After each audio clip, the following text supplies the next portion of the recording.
Hola, estamos en Punto Crítico, programa de televisión de la Unidad de Medios de Comunicación de la Universidad Nacional de Colombia, y yo soy Carlos Alberto Patiño Villa, profesor titular.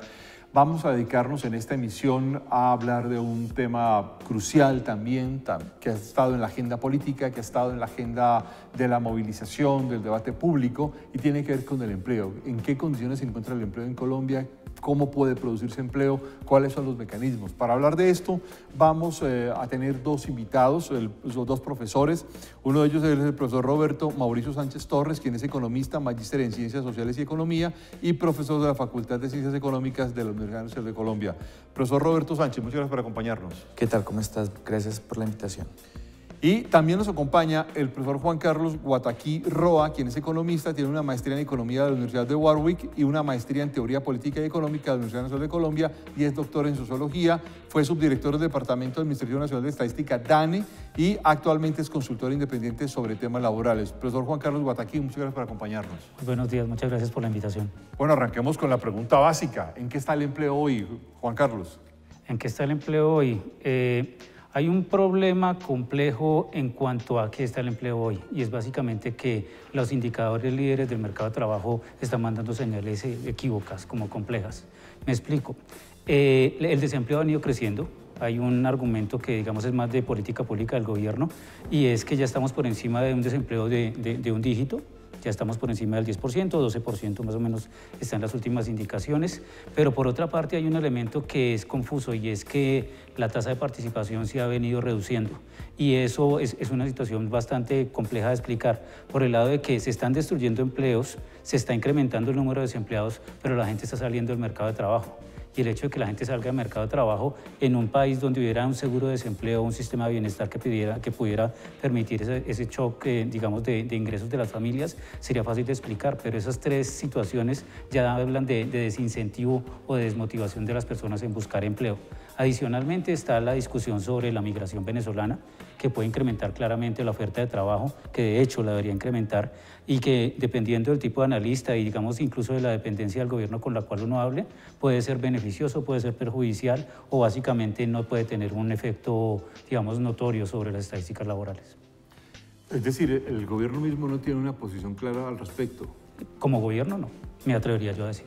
Cada institución tiene su propia respuesta. El ministro de Hacienda dice que la migración venezolana sí está afectando el mercado de trabajo. El Departamento Nacional de Estadística, digamos, ha tenido dos posiciones. En una claramente dijo que no estaba afectándolo, que el mercado de trabajo estaba, digamos, abordando o absorbiendo ese exceso de oferta, pero en otras ocasiones dice que sí la estaba afectando. Entonces, como gobierno, yo creo que no hay una posición clara al respecto. Aparte de todo, hay otro punto que yo creo que es importante tener en cuenta: el corto, el mediano y el largo plazo. El Plan Nacional de Desarrollo dice que la migración puede tener un efecto positivo, y en parte ese efecto positivo lo atribuye o lo traslada al incremento del Producto Interno Bruto. Pero por otra parte, ese efecto no lo explica el plan de desarrollo, y dan mucho para discutir, porque claramente lo que se está incrementando, si se incrementa la oferta de trabajo, se incrementa la cantidad de personas que están buscando un empleo, eso puede llevar a precarización, puede llevar a una presión de salarios hacia la baja, puede llevar a toda una serie de problemas, y sobre todo en determinadas ciudades donde se ubica el fenómeno. Entonces yo primero, para concluir esa parte, yo diría que el gobierno no tiene clara una postura con respecto a la migración venezolana, y que las estadísticas líderes del mercado de trabajo están mandando señales equívocas que no son fáciles de interpretar. Roberto, en este contexto hay una pregunta que está, digamos, en el debate político, y es por qué, si el PIB está creciendo, incluso creciendo el PIB nacional comparado con América Latina, parece ser que estamos en un momento, no sé si es positivo, pero por lo menos un momento sobresaliente con respecto al contexto de América Latina, pareciera que no hay una creación de empleo. Sí, efectivamente ese sería uno de los factores adicionales comentados por el profesor Guataquí, y es que hay un incremento del Producto Interno Bruto. Uno pensaría que debería estar incrementando la demanda de trabajo. El tema es qué explica ese crecimiento económico, y lo que uno observa es que una parte importante de ese crecimiento económico no está explicado o no se deriva de sectores intensivos en fuerza de trabajo. Si uno analiza la situación en las ciudades, pues uno podría interpretar ahí los sectores económicos donde se podría focalizar la atención del gobierno, y es que la tasa de desempleo ha venido incrementándose más en áreas rurales, y es uno de los argumentos planteados por no preocuparse tanto por la tasa de desempleo, porque el foco está en áreas rurales, es decir, en producción agrícola. Pero no solamente el tema importante en la coyuntura es el nivel de desempleo, porque quienes tienen empleo de mala calidad, que es un poco el tema que veníamos a discutir. Y es que alrededor de la mitad de los trabajadores tienen empleo, pero no tienen los derechos que deberían tener por su puesto de trabajo. ¿Esto qué quiere decir? ¿Derechos? ¿A qué derechos? ¿Hay una especie de precarización del empleo, lo que estás diciendo? Claro, digamos que el tema de la calidad del empleo es un tema multidimensional. Hay muchos factores que podrían asociarse a lo que la OIT ha llamado trabajo decente. Otros llaman calidad del empleo. También se podría interpretar por informalidad, precariedad. Cuando se habla de precariedad, básicamente se habla de inestabilidad e inseguridad del empleo. Digamos, inseguridad, no tener los riesgos, aseguramiento frente a los riesgos que pueden tener asociados al trabajo. ARL, pensiones, un seguro de desempleo que en realidad en Colombia no existe.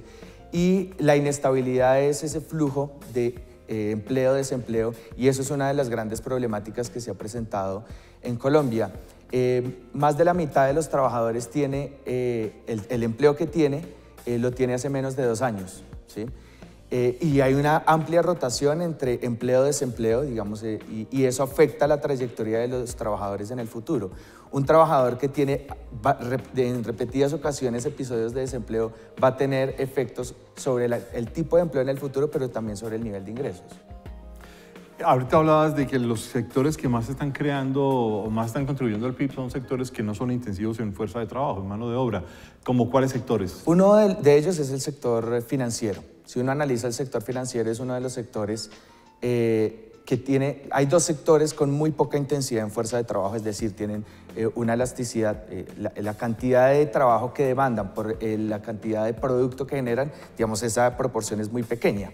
Y es el sector financiero y el sector de minas, básicamente. Y si uno analiza la situación, la evolución puntualmente del sector financiero, pues es un sector que le va relativamente bien, crece por encima del promedio de la economía, pero genera muy poco desempleo. Muy poco empleo, sí, sí. Durante el 2008 durante el 2007 y 2011, esa situación se presentaba en el sector minas. Digamos, pasamos del sector minas, también un sector con muy poca demanda de trabajo, al sector financiero. Y eso es una de las explicaciones que uno podría plantear analizando un poco las estadísticas de por qué hay crecimiento sin generación de empleo. Además, digamos, sumado a lo que se comentaba anteriormente, y es la reducción de la tasa de participación, que era un fenómeno que no se presentaba en Colombia hace unas 2 décadas. En ese, digamos, panorama, Juan Carlos, ¿qué hace el Estado para incentivar que aparezca más empleo? ¿O es un problema solo del sector privado? Acá empezamos a ver cuál lado de la moneda nos gusta. El problema con esto es casi que una perspectiva teórica de política pública.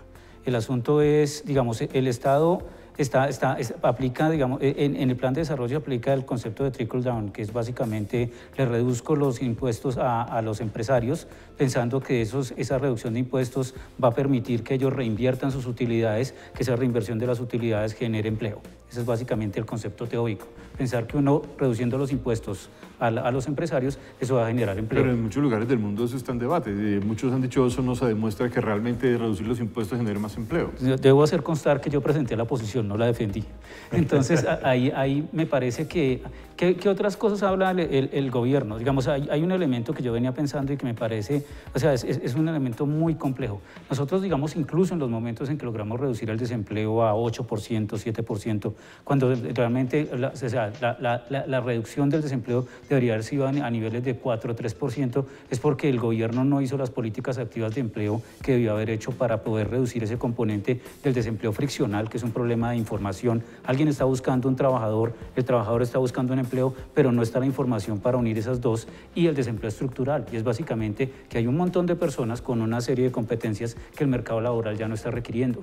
Entonces hay que cambiar todo lo que son educación superior, educación técnica, y son políticas activas de empleo que el gobierno en su momento no abordó. Entonces el problema realmente es, independiente de esa discusión sobre la reducción de impuestos, si había alternativas o hay alternativas de política pública que se deberían abordar y que realmente no se abordan. Uno de los elementos que digamos muchos economistas laborales quisiéramos ver en función es el Marco Nacional de Cualificaciones, que es básicamente una forma de estandarizar los perfiles vocacionales de la oferta y la demanda para reducir ese desempleo. Y tristemente terminamos discutiendo la reducción de la jornada laboral, una prima adicional para determinado número de trabajadores. Y yo pensaba ahora, es realmente triste que digamos, en términos académicos, nosotros terminemos discutiendo unas propuestas populistas que realmente no tienen mucho que hacer, en vez de estar discutiendo... O sea, no estamos discutiendo lo que es. Exacto.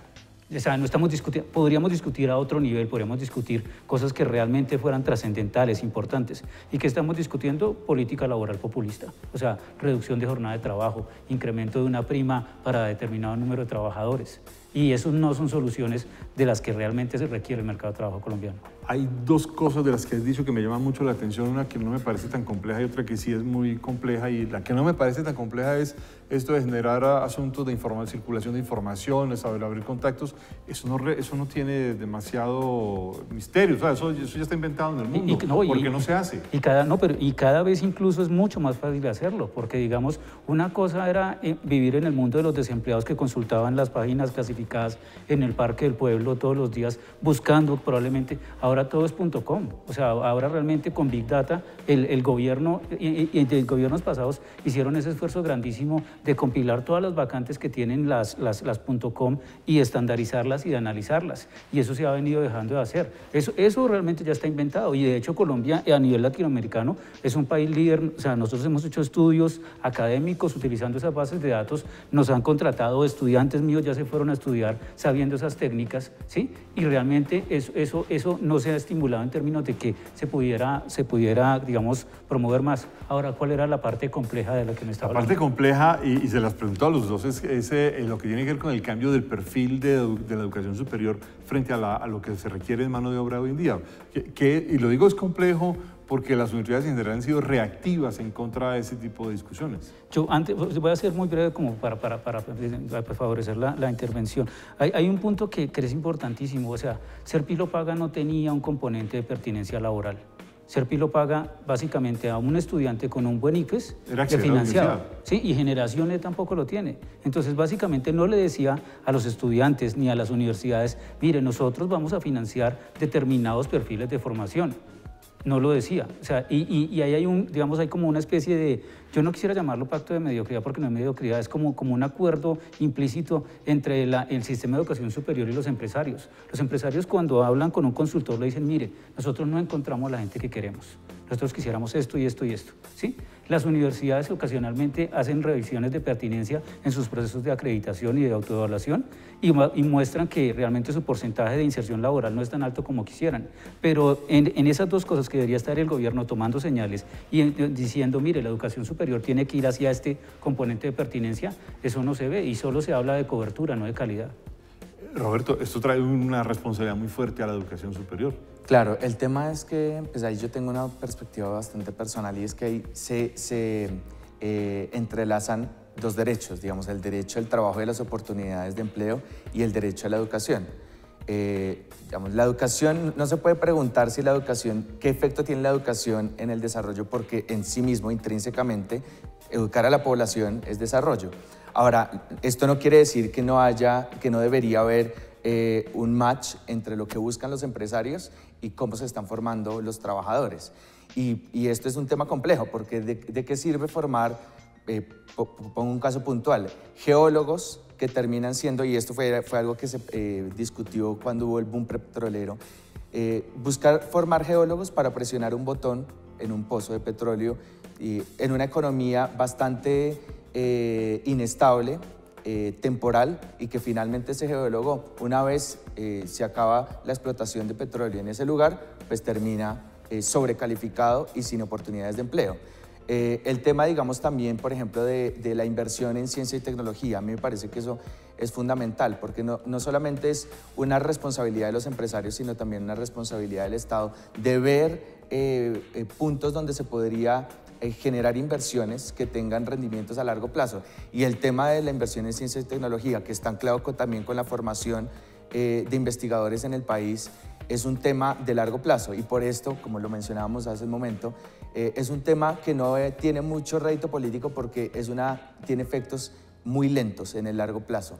Por eso, parte de las discusiones que se han venido planteando en el tema de la educación es cuál es el rol de la investigación académica y científica, por ejemplo, la biotecnología, el aprovechamiento de la biodiversidad para generar nuevos productos, por ejemplo, en el caso del sector farmacéutico, por ejemplo, es algo importante. Entonces también el rol de las universidades no se puede quedar únicamente, digamos, sumado a lo que ya dijo Juan Carlos, no se puede quedar solamente en el rol de la formación, sino también en el rol del valor agregado. Y yo creo que ahí hay unas potencialidades que se han desaprovechado históricamente en el país. Son dos aspectos, uno es educación para el trabajo, y otra cosa es educación profesional abierta y ciencia y tecnología, pero no supone uno que a esta altura de la vida ya es muy evidente que los países que generan riqueza, empleo, generan nuevas empresas son los que más invierten en ciencia y tecnología. ¿Eso no es muy evidente? Claro, es evidente. ¿O es evidente para nosotros nomás? Pues a veces pareciera que se hiciera,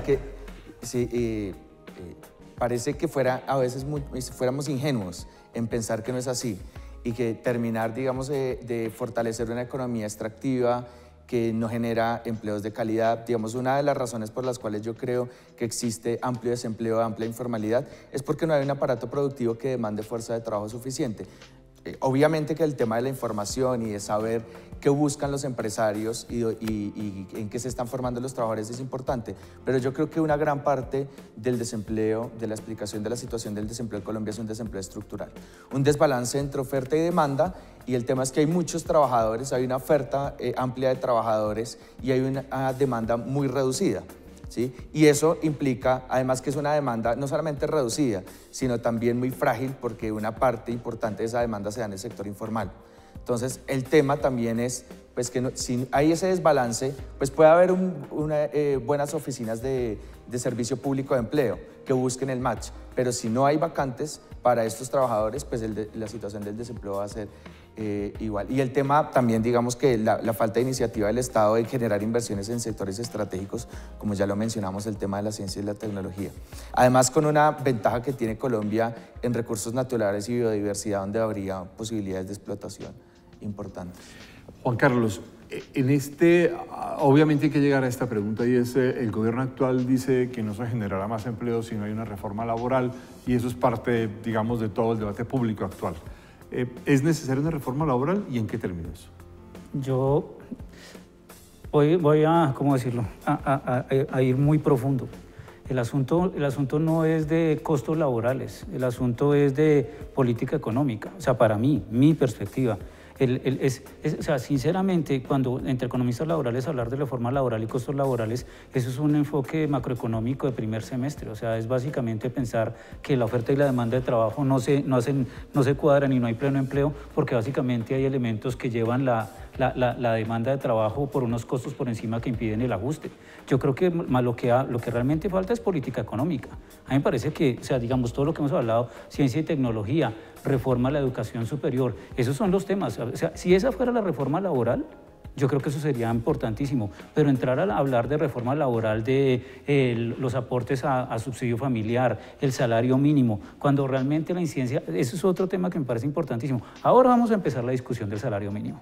Sí, en este momento sí, ya este está. es el punto de arranque. Sí, y aparte de todo, con todas las protestas, con todo este tema, el gobierno insiste en que la Comisión de Concertación es el espacio para hablar de ese tipo de cosas. A mí me parece, muy sinceramente, que la Comisión de Concertación ya no refleja la realidad del mercado laboral colombiano.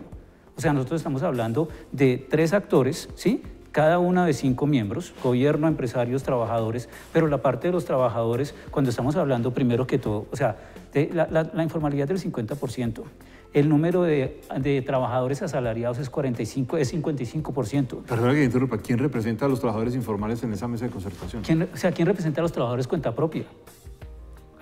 Puede que haya un trabajador asalariado informal, que es poco, ¿sí? A eso iba precisamente. De 100 trabajadores, 55 son asalariados, 45 son, comillas, cuenta propia, que ¿quiénes son? Trabajadores en misión, trabajadores de rebusque, ¿sí? Todo este tipo de posibles trabajadores. El modelo constitucional está basado en la membresía sindical. La membresía sindical es del 4 o 5%, ¿sí? Entonces, ahí entran las discusiones. Anteriormente, la Comisión de Concertación, uno de los 5 miembros era representante de los desempleados. Ese representante de los desempleados se reformó y ahora es un representante de las centrales obreras. Tenemos 4 representantes de las centrales obreras, un representante de los pensionados. Entre ellos, a la hora de discutir el salario mínimo, no tienen la misma lógica. El representante de los pensionados, ¿sí? Le preocupa mucho básicamente la mesada pensional, ¿sí? Al representante de los sindicatos le interesa sobre todo el incremento del salario mínimo. Pero toda esta gente que tiene esa expectativa, desempleados, ¿sí? Personas con empleo precario, en ese modelo no están. Entonces yo soy de los que prevé que toda política laboral que se discuta en este momento, en esta discusión hoy, cuando el gobierno empieza a hablar de un diálogo, ¿sí? Si se lleva a través de la Comisión de Concertación, va a ser un asunto de los 15 miembros invitados hablando de unos temas que tienen que ver con sus propias agendas y no con las agendas que son las de la protesta popular, que eso hay que tenerlo en cuenta en el mercado laboral actual. Uf, qué fuerte. Y entonces ahí viene una pregunta adicional, Roberto, en esta explicación, y es ¿qué pasa con la automatización? Porque tú hablabas ahora del sector financiero, pero si uno de los sectores en el mundo se está transformando por procesos de automatización es el financiero. En Colombia incluso está atrasada esa transformación automatizada, digamos, comparada con otros lugares del mundo. ¿La automatización nos empieza a afectar en Colombia también la generación de empleo o todavía no es tan notorio?